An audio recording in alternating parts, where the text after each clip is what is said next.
How to open a demo account on TradingView. Hey guys, in this video I'm going to show you how you can open a demo account on TradingView. Stick around till the end so you don't miss anything important. Let's get started. First, go to the TradingView website and log into your account. Once you're signed in, move your cursor to the Products section at the top and click on Super Charts to open the chart screen. After the chart loads, look top right of the screen and open the Trading panel.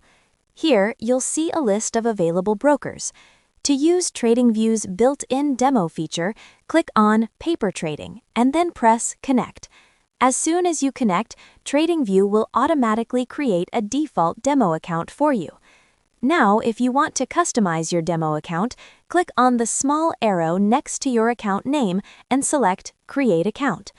You can now give your demo account a name, choose your starting balance, for example, 20,000, select your currency, like USD, and set leverage for Forex, crypto, futures, and stocks.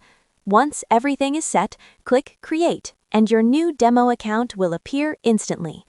You can now start practicing trades. Simply search for any symbol, like Netflix, place a trade, and you'll see it show up in your positions, orders, and history sections. If you ever want to reset your demo account, just click the gear icon to open account settings and select Reset Account. This will remove all trades and restore your balance so you can start fresh again. And that's how you open and manage a demo account on TradingView. If this tutorial helped you, don't forget to like the video and subscribe to the channel for more simple and easy guides. Thanks for watching, and I'll see you in the next video.